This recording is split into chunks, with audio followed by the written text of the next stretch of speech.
Yo te repito que para mí mi papá fue un héroe hasta el último día de su vida.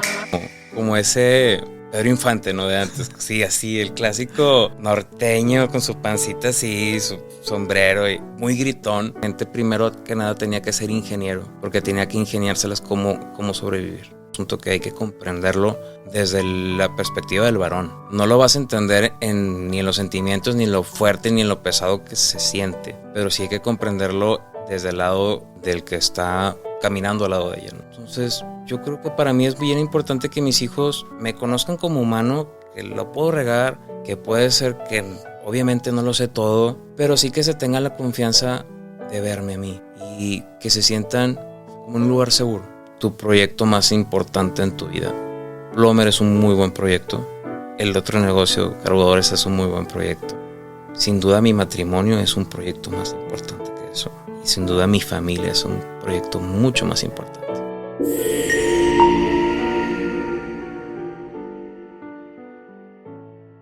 Rogelio Garza García, mejor conocido como Roy. Padre de 3 hijos, esposo, hijo y empresario. Un hombre que, a la perspectiva que he podido ver y tener, te esfuerzas por ser alguien que destaque por su servicio, no por estar encima de los demás, sino para servir a los demás. Eres un hombre que trata de hacer su mejor versión para hacer un bien a los que están a su alrededor. Y me gustaría mucho aprender de ti lo que tú has aprendido de esta experiencia de la paternidad. Seguramente has escuchado en tu vida que nadie nos enseña a ser papás. Aquí en Pater es donde aprendemos a hacerlo. Bienvenido, Roy. ¿Cómo nos puedes enseñar a ser buenos padres? Pues muchas gracias, primero por la invitación y por la presentación. Gracias por la oportunidad de estar aquí. Roy, danos un poco de contexto para toda la gente que nos escucha. ¿Tienes 3 hijos? ¿De qué edades? Sí. ¿Qué edad tenías cuando empezaste a ser papá? ¿Cómo ha sido esta experiencia de la paternidad? Te platico un poquito antes. Venga. Nazco el 30 de septiembre del 82, aquí en Monterrey. Soy hijo de Enrique Garza Garza, de Apodaca, y Berta Irma García, de un pueblito que se llama Comales, que pertenece a Camargo, Tamaulipas. Una historia de amor muy bonita porque ella se viene a trabajar a Monterrey con una hermana que se había venido antes y se encuentran en el camino. Y como me cuentan, fue un amor a primera vista. Y bueno, y un poco de insistencia de mi papá, ¿no? Y hacen su vida y soy el hijo único de ellos. Y me sentí, que es parte de la paternidad, me sentí un hijo muy amado y muy querido por ellos en el matrimonio. Hijo único, Roy, eso es interesante. Sí, es todo una aventura ser hijo único. Claro, porque me imagino que un poco de perspectiva, en tu época de los 80s, ajá, ¿qué tantos hijos únicos había? No era algo tan común como quizás hoy en día sí lo hay. No era tan común y la gente que tiene más hermanos, o sea, siempre me preguntas, ¿qué haces solo? Claro. Entonces, eso, bueno, primero no tan solo estaba porque tengo un primo, hijo de una hermana de mi mamá, que eran los que vivían en Monterrey, 1 año, 1 mes y 1 día mayor. Entonces sí fue como parte, como mi hermano o mi compañero de muchas batallas y aventuras. Pero en el día a día que yo estaba solo, o solo, entre comillas, a mí me ayudó mucho a poder usar la imaginación. Y es algo que todavía lo utilizo, ¿no? Voy a echar a volar la imaginación y poder, ahora sí, uno solo vivir esas aventuras de infancia. Mencionaba en un inicio que eres empresario. De contexto, ¿qué hace tu empresa? ¿Qué te dedicas? También que sirva como comercial. Sí. Bueno, y de principio, yo estudié abogado, sí. Y aquí se va a descubrir que soy abogado. No muchos lo saben. Tenemos un negocio de plomería. Hacemos limpieza y plomería a nivel comercial, a nivel industrial y algo de residencial. Y estamos también metidos en la construcción. Se ha ido llevando poco a poco ese negocio gracias a Cintia y a mí y al apoyo de muchas personas y todos los que nos acompañan ahí. Pero es bien interesante que lo preguntes porque en algún momento mi hija Priscila mayor me preguntó que si yo pensaba desde chiquito o soñaba desde chiquito ser plomero. Y fue una súper pregunta. Obviamente no, ¿sí? Pero le pensé un poquito la respuesta y le decía, bueno, mira, cuando estaba muy chiquito, y a lo mejor me voy a adelantar un poquito, pero estaba en el colegio con los maristas. Y de principio yo veía a un hermano marista y decía, wow, yo quiero ser como él. Sí, por la alegría, porque siempre te enseñaba lo más padre del colegio, pues era el momento que ibas a ver a una película de Jesús o de los maristas, ¿no? Yo quería ser como él. Entonces, más tarde, ya en secundaria, entré al movimiento de Schoenstatt y yo decía, yo quiero ser como ellos. Aquí venían chavos que estudiaban en la universidad chilenos dentro de Schoenstatt y hacían como esa misión, ¿no? De ir a descubrir Schoenstatt a los chavos. Y yo decía, yo quiero ser como ellos, quiero ser un misionero, ¿sí? Después me gustó un poco la política, entonces estaba metido en la política y en esos grupos de juventudes. Yo decía, yo quiero ser político, o sea, no me veía a lo mejor en sí como un puesto político, pero sí en ese tema de servir a la ciudadanía y así. Y luego, pues di con el licenciado en Derecho, ¿no? El licenciado en Derecho siempre lo soñé con eso, o sea, todavía si me preguntan, creo que los abogados tenemos que ser un puente entre las leyes y la sociedad. Y después, por azares del destino, estaba trabajando en una empresa que se dedica a limpieza industrial y todo eso, y la empresa más chiquita era la plomería. Y al cabo de algunos movimientos nos ofrecieron esa pequeña parte de plomería y pues bueno, colgamos el saco y la corbata y ahí llegamos a hacer plumber service. Y para un poco la respuesta que le di a mi hija en ese momento es siempre, y me llama un chorro la atención como me presentaste, siempre, de algo que estoy muy seguro siempre es que quería servir. Y por eso ahorita como dentro del negocio de plomería, o sea, el servir es el elemental. Ahora sí, danos contexto de tu familia. Eres papá de 3, Priscila, Fabiola y Joaquín. ¿De qué edades? Sí, Prisi cumple 16 este año, Fabio está a punto también de cumplir 14 y Joaquín tiene 11 años. 2 niñas y un hombre. Y un hombre, cierto. Mencionas esta parte contextual tuya de que eres abogado y definitivamente es una revelación para muchos de los que te conocen y van a escuchar este video.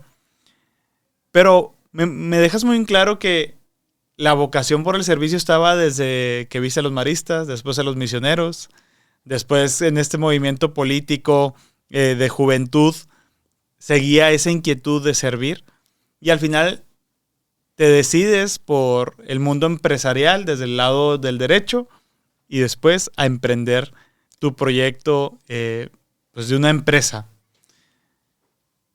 ¿Qué te lleva a esto? O sea, desde un inicio ya tenías a tus hijos cuando iniciaste la empresa, ya estaba Priscila o todavía ni siquiera estabas casado, eras soltero. ¿Cómo era el momento en el que tú decidiste emprender? Fue un salto de fe. Yo creo que no. Priscila, cuando teníamos nosotros nos casamos y al año tuvimos a Prisi y yo tenía un negocio propio. Y en eso se vino el tema de la inseguridad. Y tuve la oportunidad de entrar a esta empresa que te digo. Y de ahí, estando ahí, nació Fabi. Y justo cuando empezó a hacer esos cambios, que entró un director nuevo con otras ideas y empezamos como a sobrar algunos. Entonces me hicieron bien la invitación de decirme que buscara trabajo, ¿no? Que buscara trabajo en otra área, en otra parte. Y empecé a mandar currículums. Y empecé a moverme. Y la verdad es que por lo mismo la inseguridad estaba un poco frenada la situación. Sí fue un tema complicado. Justo en medio de toda esta tormenta que vivíamos Cintia y yo, nos llegó una noticia que es que estábamos embarazados por un tercer bebé. Entonces, pues bueno, en parte del trabajo que hice dentro de esa empresa fue hacer el estudio de mercado y darle un poco de empujón a esa parte de plomería. Entonces, cuando el director lo vio, el currículum que hice dentro de la empresa, me dijo, oye, pues tú en algunos meses impulsaste la empresa de plomería, les echaste adelante, pues sí. Entonces llegamos como a un acuerdo que parte de mi salida sería a lo mejor poder tomar esa empresa. Y sí, fue un un, dos, tres por mí y mis amigos, ¿no? O sea, yo me acuerdo que le dije, te estoy diciendo que sí, voy a ir a platicarlo con mi esposa, pero guárdame tantito esta respuesta, mañana te digo, ¿no? Y sí fue un salvavidas que yo creo que al fin de cuentas y a lo largo de los años tenemos 11 años con Plomer y creo que ha sido todo un camino que nos tenía ya preparado el destino, ya nos tenía preparado Dios. ¿Qué llegó primero, la noticia de buscar trabajo en otro área o que venía el tercer hijo? No, buscar trabajo, ajá. O sea, primero fue el despido. Sí. Y después esta noticia, ¿cómo recibiste esa noticia en ese momento? ¿Recuerdas la emoción de ese momento puntual donde estabas a punto de quedarte sin trabajo? Sí, claro. Yo creo que la preocupación por avisarme de Cintia fue un poquito más fuerte porque tenía que avisarme en medio de ese mar de cosas. Pero creo que después de la noticia, ya que lo platicamos, fue un impulso. O sea, igual se pudo haber dado Plomer, pero se pudo haber dado otro proyecto en ese momento porque te impulsa. Los hijos al final te impulsan. Y en esa situación, ¿tú ya tenías el visto bueno de tu esposa? Porque dices que le pediste un tiempo a tu jefe para aceptar la decisión de este salto, ¿no?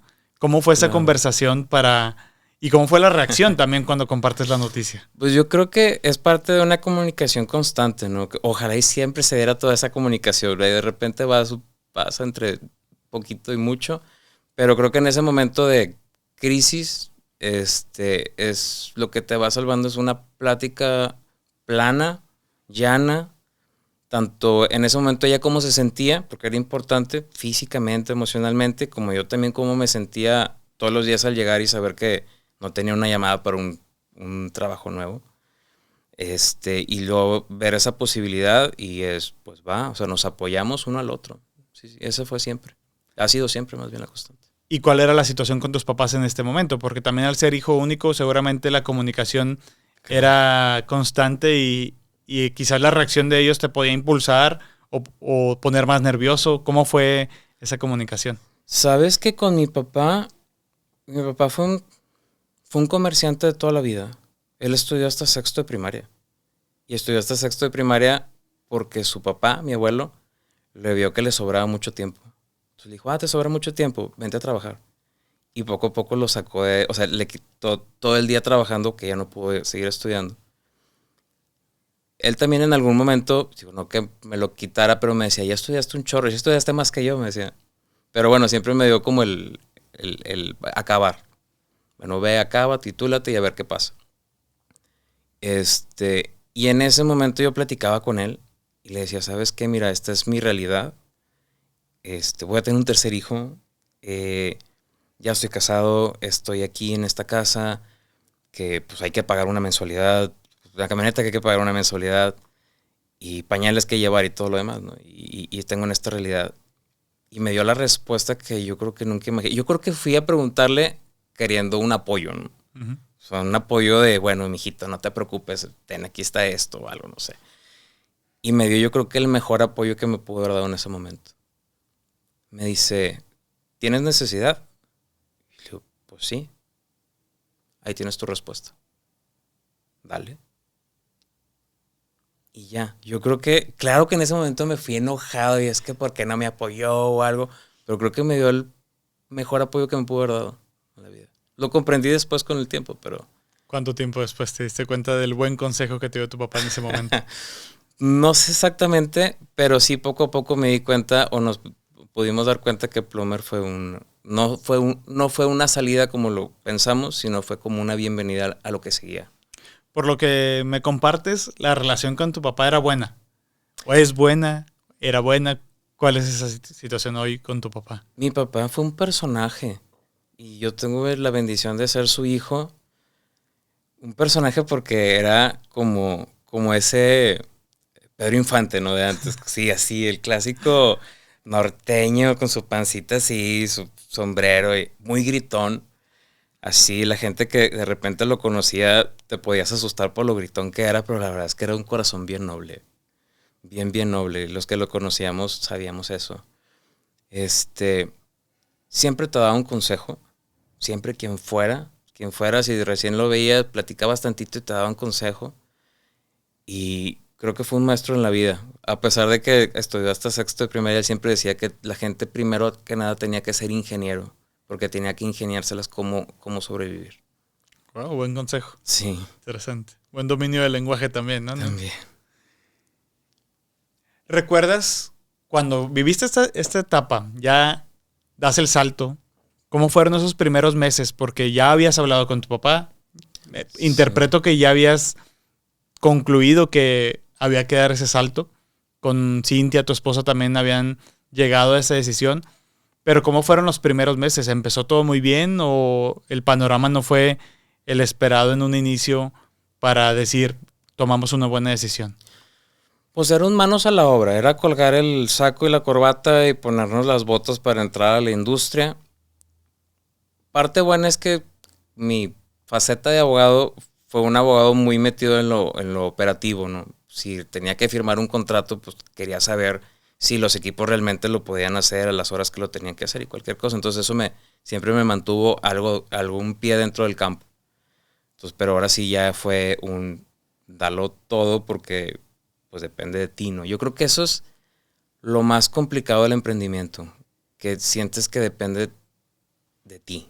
Y de ti dependen las familias que dependen de ese proyecto y las familias de las familias. Entonces, sí tienes que sentir un poquito como esa presión, esa sana presión para poder salir adelante.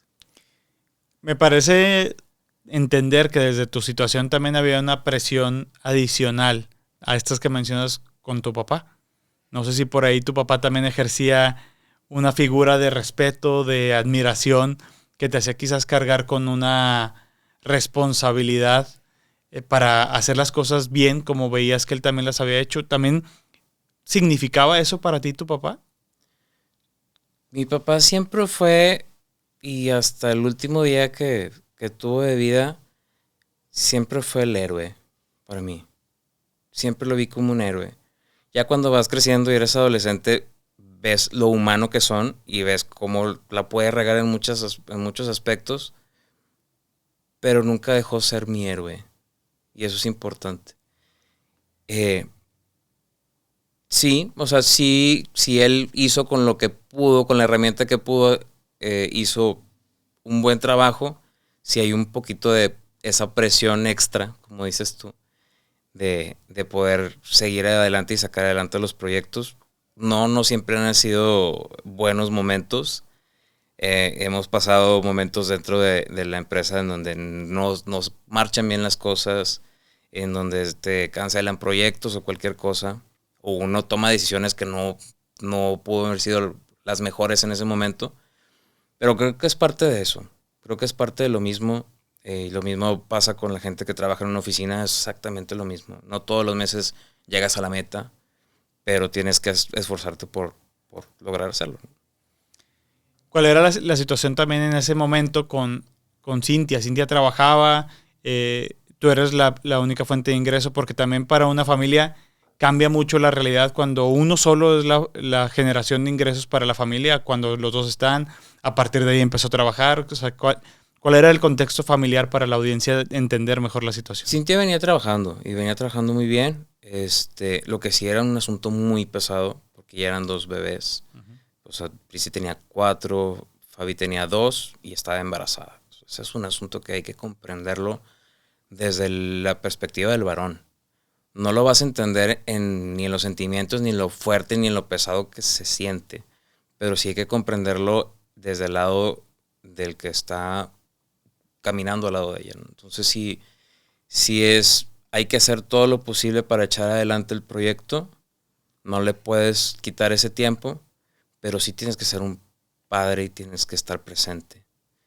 Y presente digo estar y vivirlo. Yo creo que algo que a nosotros nos ha funcionado mucho, Cintia y a mí, a lo largo de toda la vida es, no nos hacemos un favor. O sea, no es como que, o sea, en los roles, no es como que, a ti te toca esto y a mí me toca esto y me haces el favor de cubrirme. Porque no tengo ni un favor que hacerle, al contrario, es parte mía también de hacerlo. Y al revés, ¿no? Hay cosas que si yo comúnmente las hago y en este momento, por ejemplo, que va a hacer algo que yo comúnmente hago, pues ni el permiso se pide, o sea, ni el favor se pide porque sabemos que estamos para echarnos hombro con hombro, ¿no? Entiendo entonces que la relación con tu esposa es muy buena, que la relación con tu papá fue muy buena, pero entiendo también que tu papá ya no está. Sí, sí, fue un caso. Eh, yo justo había empezado con este proyecto de plomería y había agarrado un buena racha. Yo había tomado una vez a la semana ir con él todas las mañanas iba a un café. Y dije, bueno, voy a ir una vez a la semana a escuchar. O sea, yo me sentaba con señores de 60, 70, 80 años. ¿Qué le dices, no? Tienen toda la experiencia del mundo. Pero yo me sentaba, me pedí un café, me sentaba al lado de mi papá y escuchaba las pláticas. De lo mejor que he hecho. De las mejores decisiones que he tomado en mi vida. Y fue el último año que él estuvo en vida. Y nada, platicábamos un poco ya cuando nos íbamos al estacionamiento. Mi hijito, ¿cómo estás? ¿Todo bien? ¿Cómo va? ¿Los niños cómo están? Perfecto. Él tampoco te daba mucho tiempo. Él fumaba esos cigarros grandotes, que no voy a decir la marca. Uh-huh. Y te daba desde que lo prendía hasta que se acababa. Entonces tenías como ese tiempo. Tú ibas viendo el cigarro y más o menos ibas midiendo lo que le estabas platicando, ¿no? Y bueno, ya te decía, una palmada en el hombro, échale ganas, nos vemos. Y justo esa semana última que estuvo él con vida, yo tenía trabajo en la noche. Estábamos construyendo unas cosas en la noche, entonces trabajaba en el día y en la noche. Dormía 2-3 horas y le seguía. Y no tuve la oportunidad.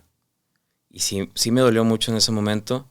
Luego también cuando me platicaron gente que trabajaba con él, me decía, justo el viernes que fue el último día que él estuvo con vida, que lo vieron, me preguntó por mí. De que, oye, esta semana no vino Roy. De que no, y yo, chin, ¿sabes cómo dolió en el corazón? Fue un tema. Pero su muerte también fue un tema. Yo creo que, bueno, cualquier muerte del papá, con las circunstancias que sean, es dolorosísimo. Mi papá al final fue víctima de la violencia.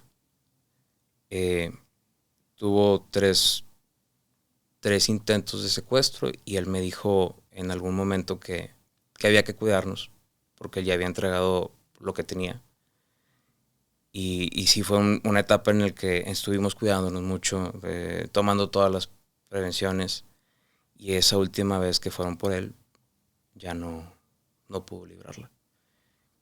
Y el problema fue que fue un fin de semana que fue largo, un puente, en Puente de Marzo. Y a mí me habló la persona que manejaba el gerente que manejaba su negocio. Me dijo, oye, tu papá no llegó. Y dije, bueno, mira, es puente, a lo mejor agarró un vuelo y se fue, no sé, a Acapulco, a Cancún, no sé. Bueno, pues qué raro porque siempre me marca cuando se va, le digo, bueno, vemos. Yo no quería tampoco hacer mucho show porque yo me imaginaba esos 3 días que fueron de angustia. Dije, va a llegar y me va a decir, oye, ¿por qué preocupaste a todo el mundo si andaba de vacaciones? No sé qué. Entonces tampoco quería hacer mucho show. Y le hablé a mi mamá y le dije, oye, ¿sabes qué? No encuentro a mi papá. ¿Qué hago? Yo, pues nada más para que sepas.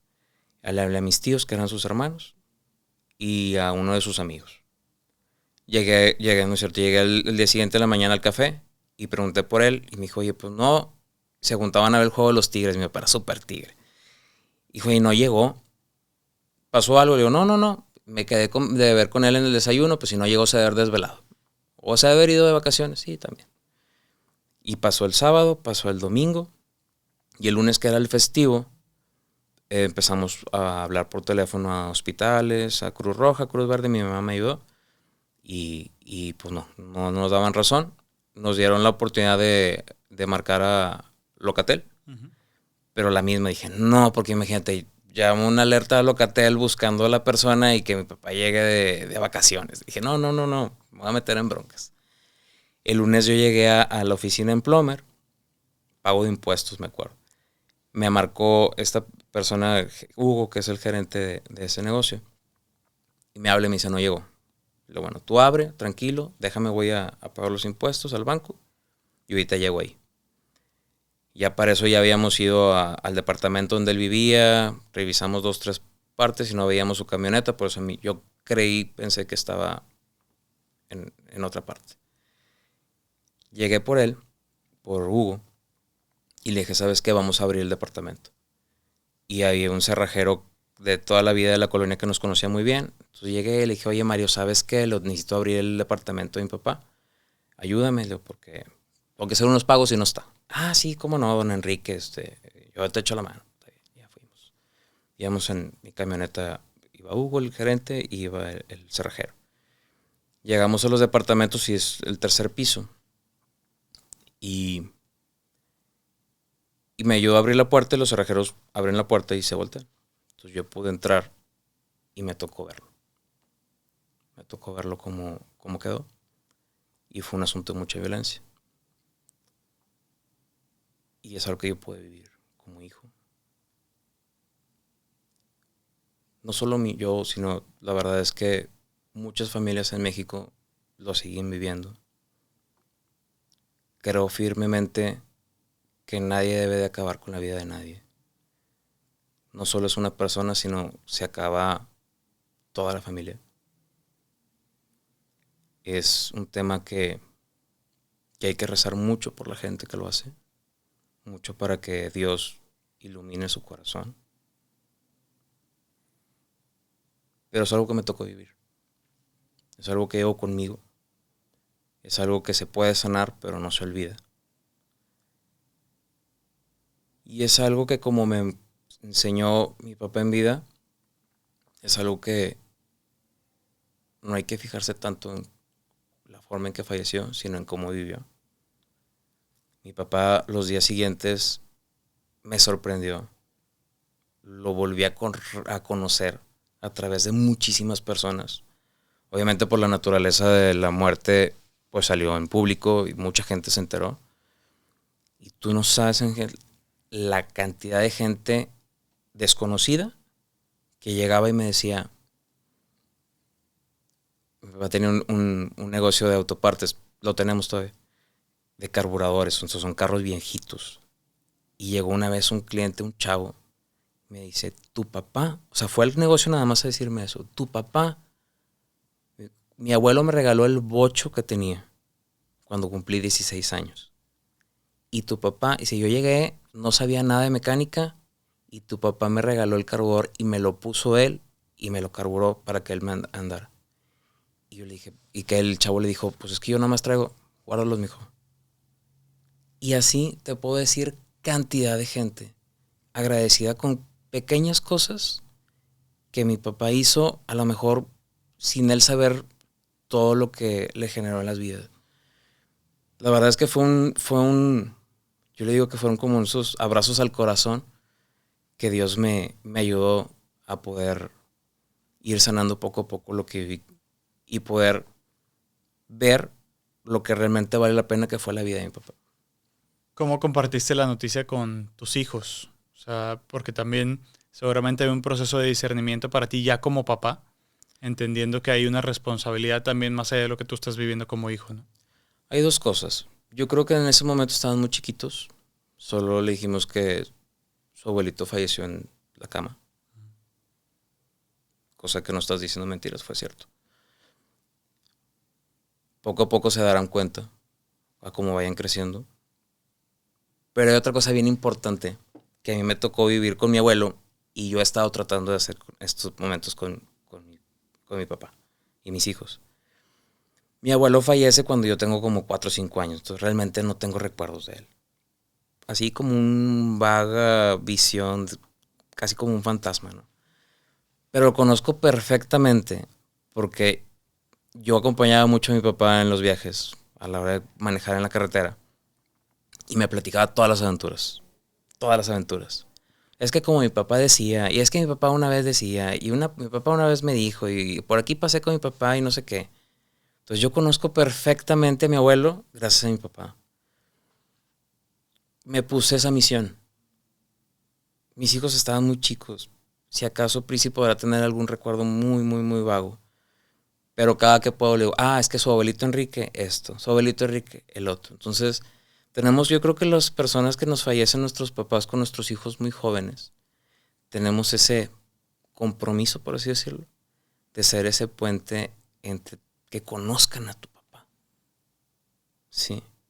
Que conozcan cómo fue, cómo sintió, cómo vivió. Tenemos esa gran oportunidad, ¿sí? Tenemos esa gran oportunidad de poder revelar a nuestro papá a nuestros hijos.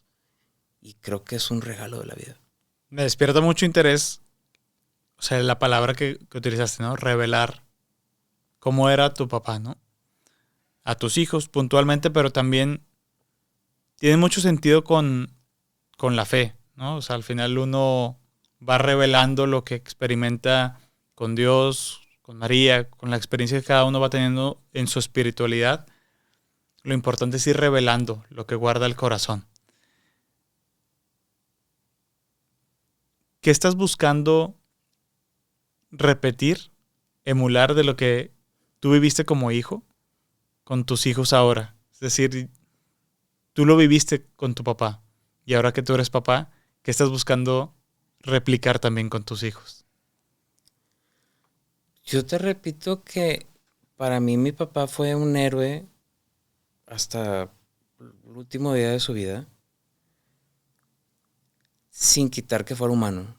Entonces, yo creo que para mí es bien importante que mis hijos me conozcan como humano, que lo puedo regar, que puede ser que obviamente no lo sé todo, y entre más inquietudes o más ellos vean el mundo, son preguntas más complicadas,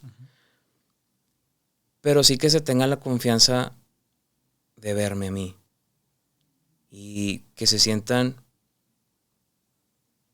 como en un lugar seguro.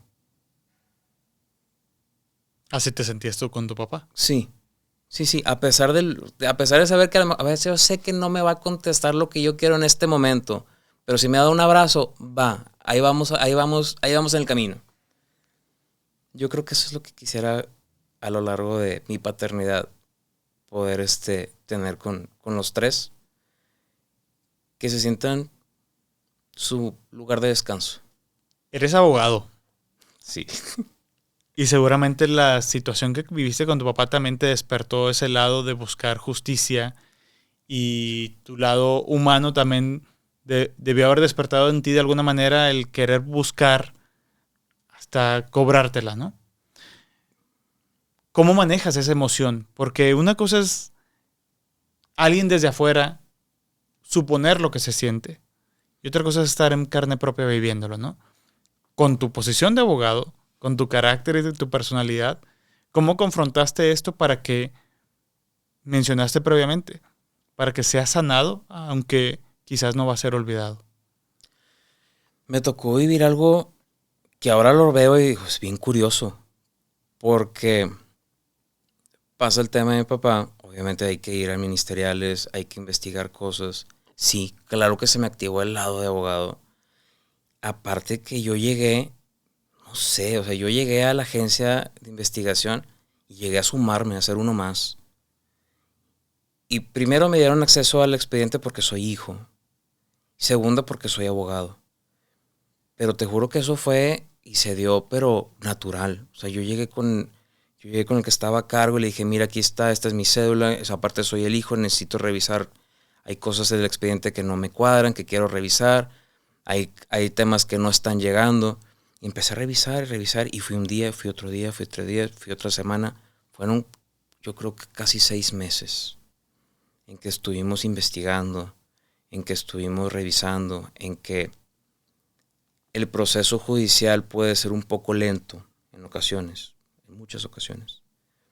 Entonces me decían, bueno, si tú tienes la manera de conseguir la información, tú lo puedes, como hijo y como pariente, lo puedes meter, lo puedes solicitar al juez que lo meta, que lo incluya. Y empecé a trabajar y a hacer mi labor. Yo creo que nunca había hecho tanta labor de abogado más que ahí.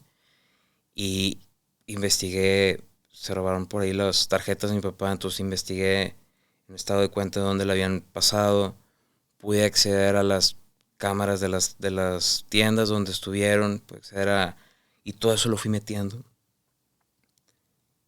sí en algún momento me dieron el aviso de que todo, o sea, en cada cosa que yo metía estaba mi nombre en el expediente y que podía haber personas que lo pudieran ver.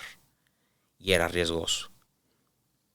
Luego me tocó algo que fue ahí donde paré. Bueno, primero estos 6 meses yo estaba totalmente ausente en mi casa.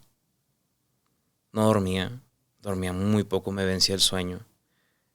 Mientras estaba despierto, estaba pensando, estaba analizando qué fue, por qué fue, quién lo mandó, cada cosa, qué parte del expediente, me lo leía todos los días. Sí, era un tema que obviamente afectó en la casa. Era un tema que le agradezco muchísimo a Cintia. Primero por aguantarme, por estar al lado y abrazarme todo el tiempo que necesité. A mis hijos, porque pues aunque estaban chiquitos, obviamente es muy diferente un papá que estaba acostumbrado a llegar y jugar a estar nada más sentado pensando.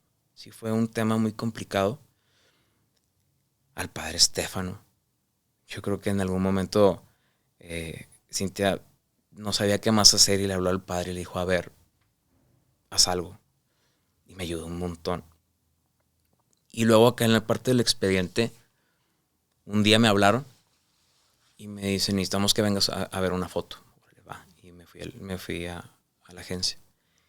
Y me ponen una foto de una persona fallecida. Me dice, ¿lo conoces? Le dije, no, nunca lo he visto. Mira, es esta persona, el nombre, y sí. Apareció en una cajuela. ¿Y qué relación tiene con mi papá? Las cintas que tenía mi papá en las manos y en la boca estaban las huellas dactilares de él. Entonces, él es. Entonces, pues me acaba de dar la peor noticia porque pues ya está muerto, ya no le podemos sacar más información. Yo estaba todavía en mi miedo de llegar al fondo de esto. Y ahí fue cuando me dieron el consejo y me dijo, mira, ¿sabes qué? Creo que ya hiciste suficiente.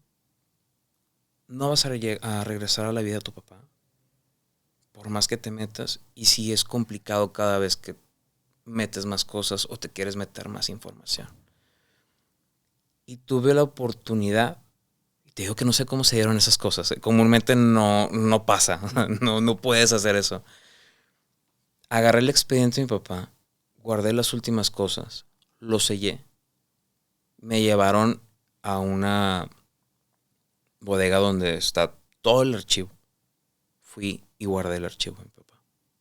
Y esa fue como físicamente pude yo darle un carpetazo, un cierre a esa etapa muy fuerte y dolorosa. Qué interesante también ver cómo pasaron 6 meses en donde estaba el modo hijo despierto y activo al máximo y fuiste consciente por algún motivo de que el modo papá estaba en modo avión, diríamos el día de hoy, ¿no? Claro.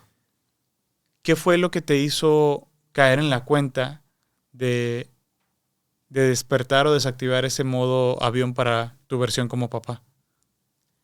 Hay un libro que en una plática de una reunión de Schoenstatt platicaron del libro de la cabaña. No me acuerdo ahorita cómo se llama el escritor. Uh-huh. Y está buenísimo, que totalmente se lo recomiendo.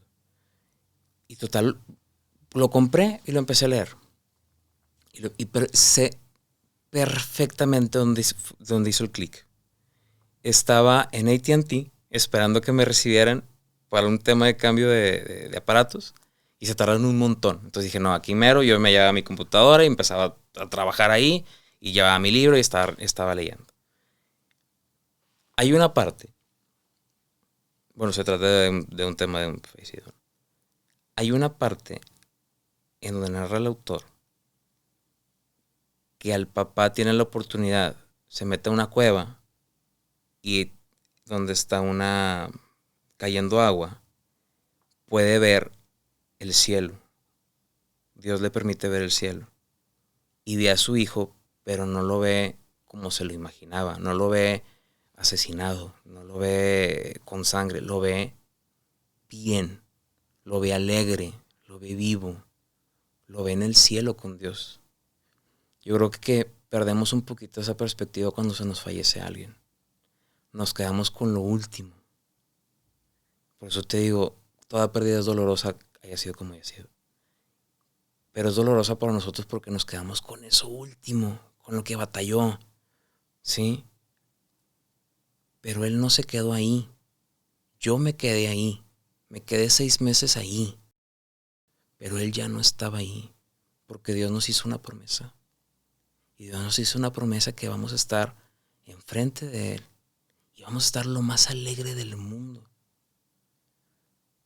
Yo estaba ahí en AT&T, leí eso, me conecté con mi papá. Y dije, es que él está feliz. Y empecé a llorar ahí.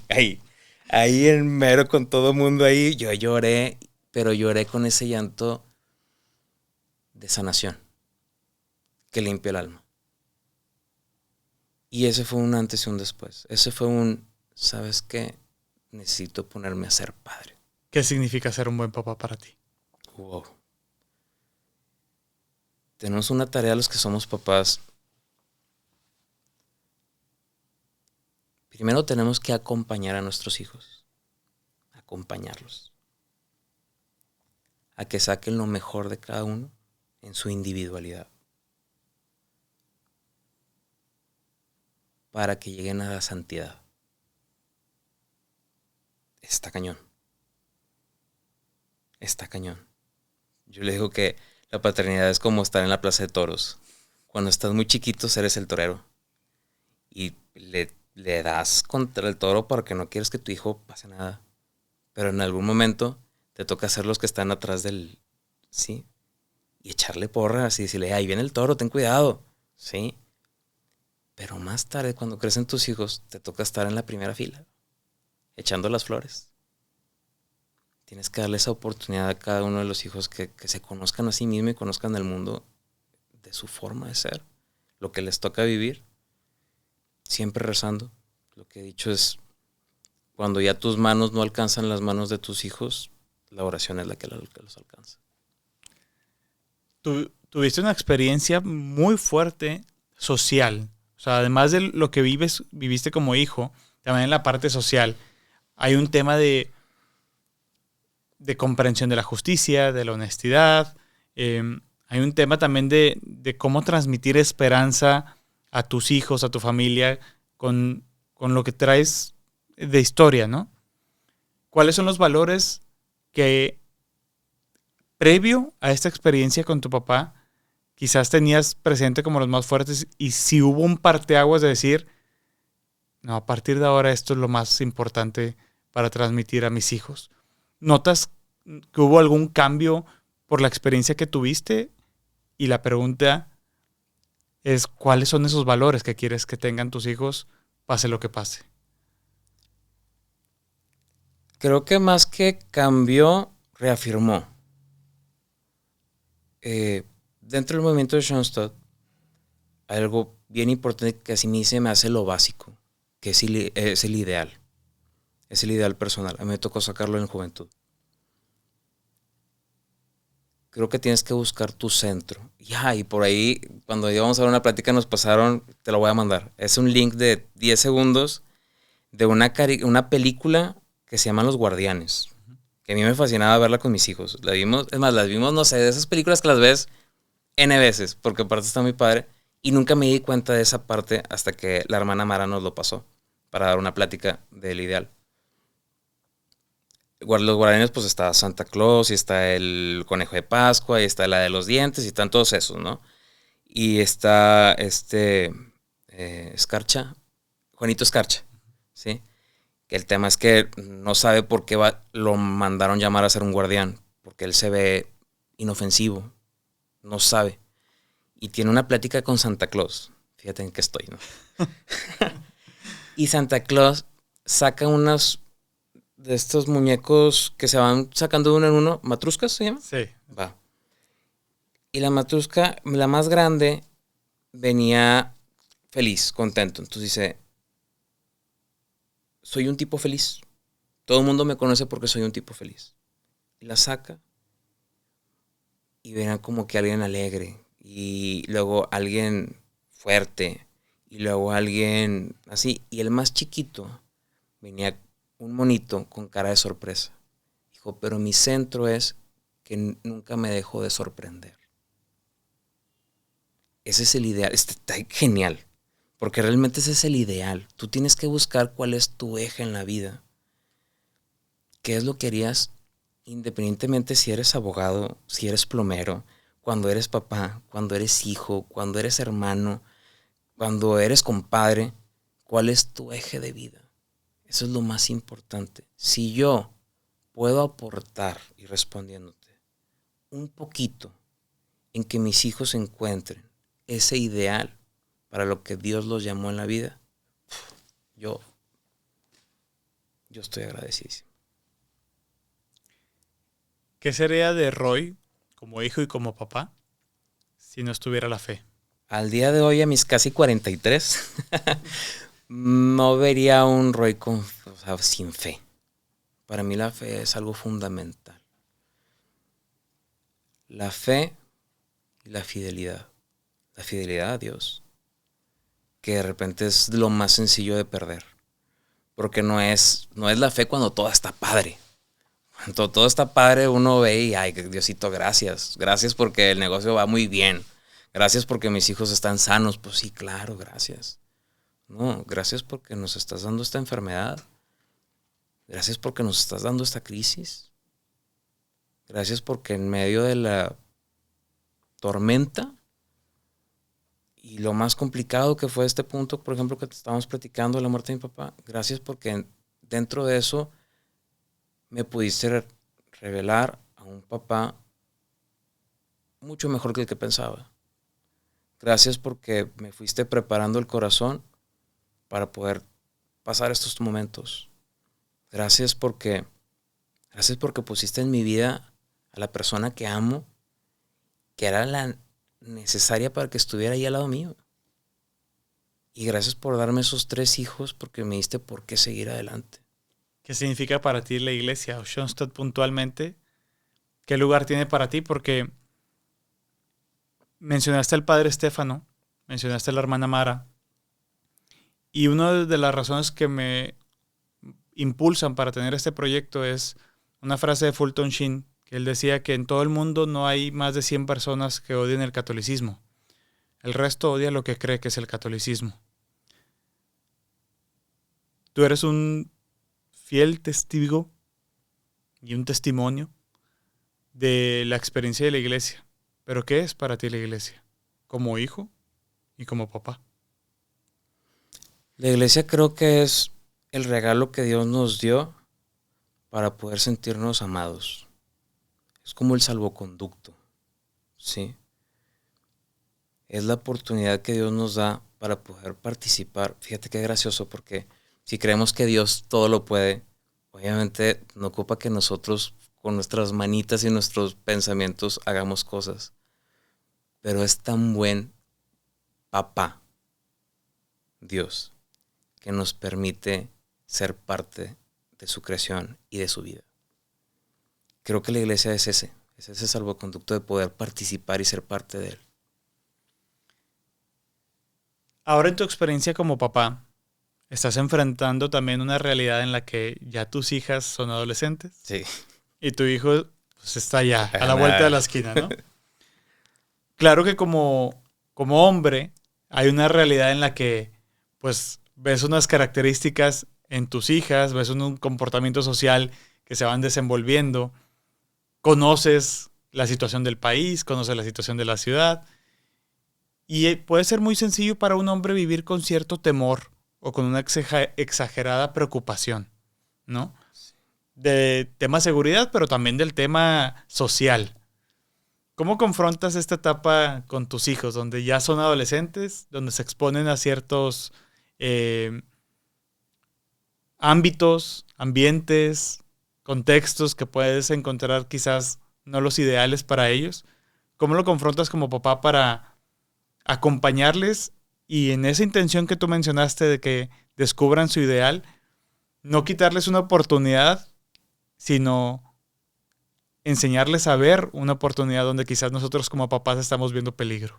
Sí, claro, yo creo que la defensa crece, ¿no? Si te pones en guardia y te avientas todas las que te sabes, ¿no? De que porque soy tu papá, yo ya eso ya lo viví, mil cosas, ¿no? Mil frases que las puedes usar.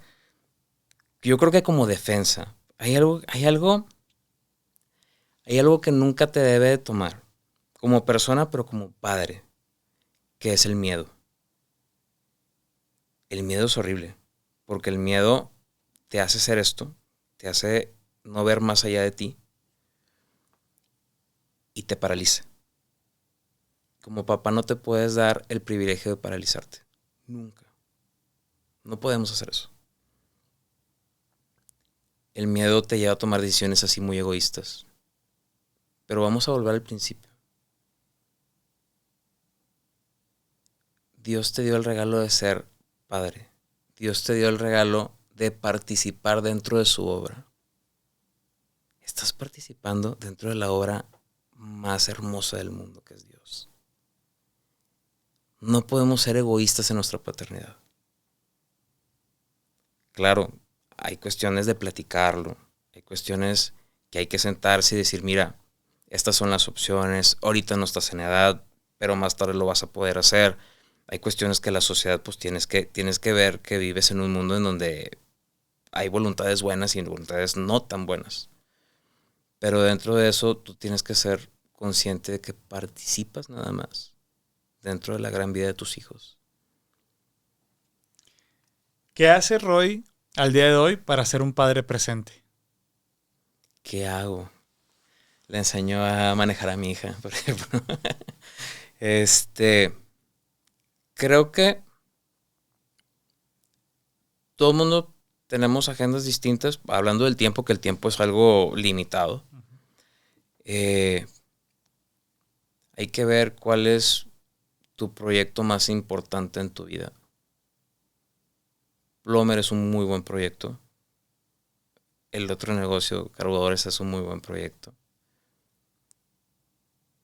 Sin duda mi matrimonio es un proyecto más importante que eso. Y sin duda mi familia es un proyecto mucho más importante. Entonces hay que tomar un poco de prioridades y saber que, bueno, no siempre se puede. Si te toca salir de viaje y no estar unos días, pues obviamente no podrás estar ahí.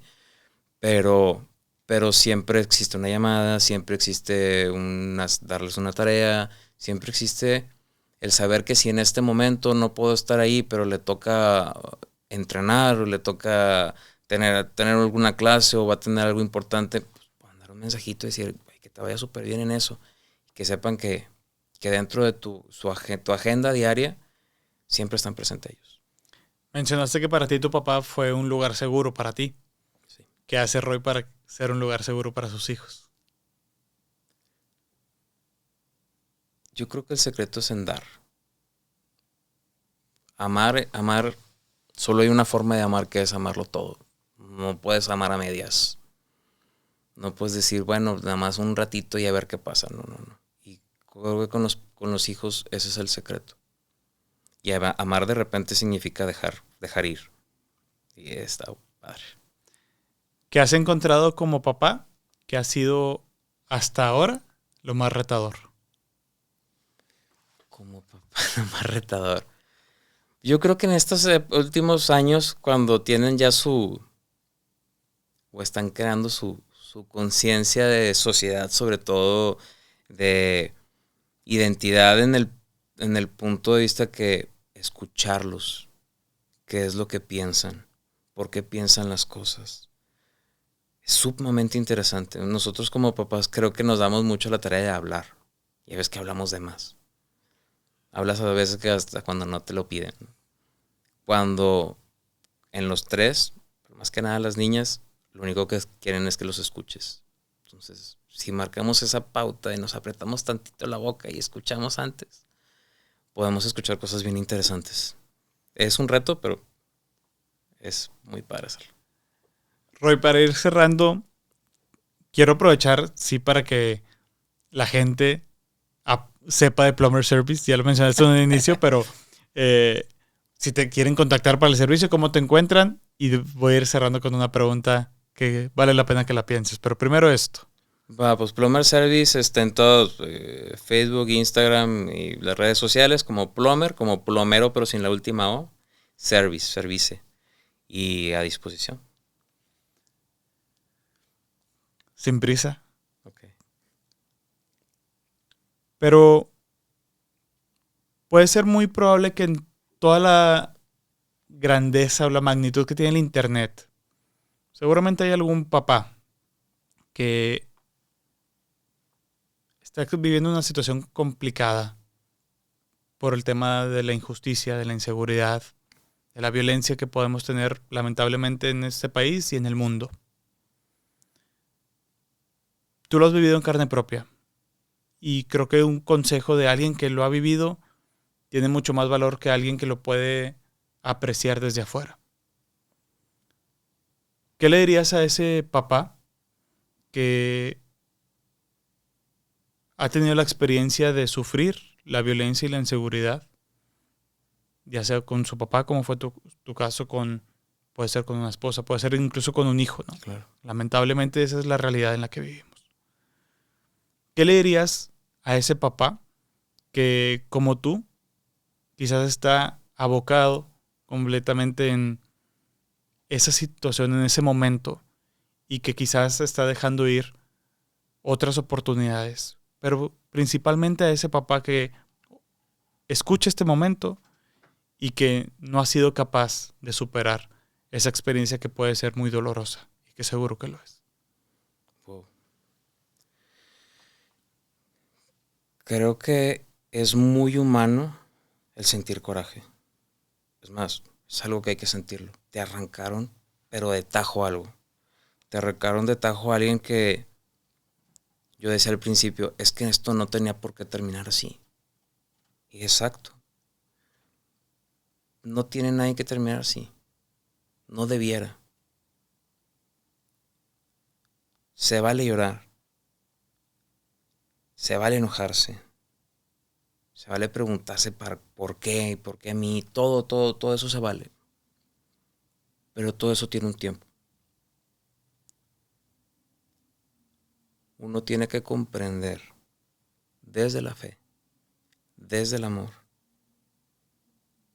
que toda pauta, todas cosas, todo lo que va pasando en nuestra vida tiene un para qué. Y esa transformación entre la pregunta del por qué a mí y para qué a mí me está pasando, te puede dar pie a empezar a ver hacia el futuro.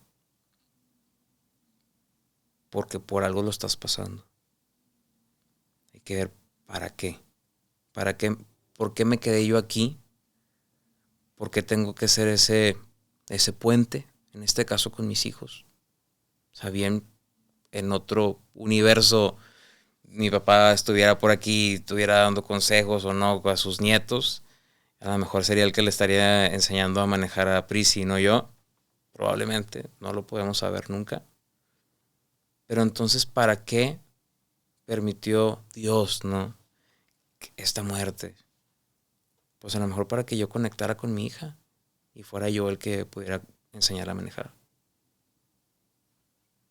Sí es complicado, sí es un proceso, sí hay que trabajarlo de todos los ámbitos. Hay que trabajarlo desde la psicología, pero hay que trabajarlo muy fuerte desde la fe y sobre todo porque hay una misión. Yo siempre he dicho, de la forma que sea, la persona que se va hoy es porque cumplió con su misión. Y si nosotros nos estamos quedando aquí es porque tenemos misión que hacer. Hay que encontrar nuestro ideal, nuestro eje de vida para seguir adelante hasta que Dios nos llame. Y por último, Roy, quisiera preguntarte algo que va desde una inquietud personal, pero que creo que puede también compartirse con la audiencia. Con el padre Rorro hablé de la experiencia de la paternidad social, ¿no? Que como papás también tenemos un rol de formar a nuestros hijos para que de nosotros adquieran esos valores que construyen una sociedad más segura, una sociedad más en paz, una sociedad más en armonía. ¿cómo transmites a tus hijos? Porque además de tu experiencia, eres abogado y además eres un empresario que se ha encontrado con la realidad de la vida, que hay que salir adelante, ¿no? Que no te puedes quedar parado en un mal mes, ni te puedes hundir por un mal trimestre, sino que hay que siempre ver hacia adelante, ¿no? Pero en el tema de la justicia social o de la paternidad social, ¿qué te gustaría dejar en tus hijos? ¿O qué estás buscando transmitir a tus hijos para que no solamente sean buenos hijos contigo, sino que también puedan ser buenos ciudadanos? Ok, claro. El padre Rorro es un crack. Somos responsables de los nuestros, en primera instancia.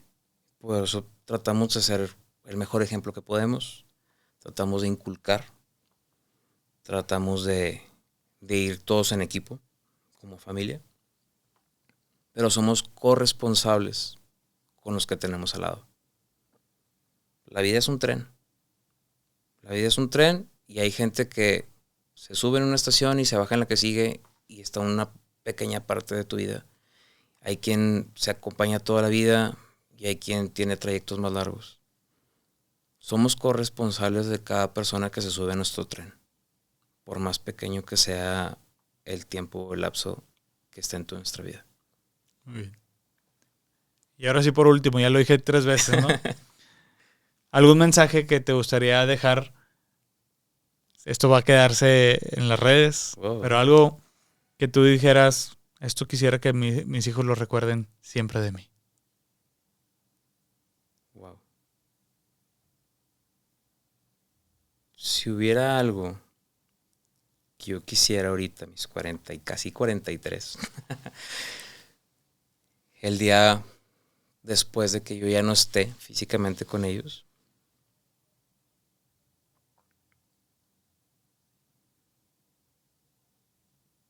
nada, yo algo que disfruto mucho como hijo, que me encantaría que lo disfrutaran ellos, que nunca se acabara el como decía papá. Como decía papá, siempre te trae de vuelta lo más padre de los tuyos. De acuerdo contigo. Muchísimas gracias. A ti.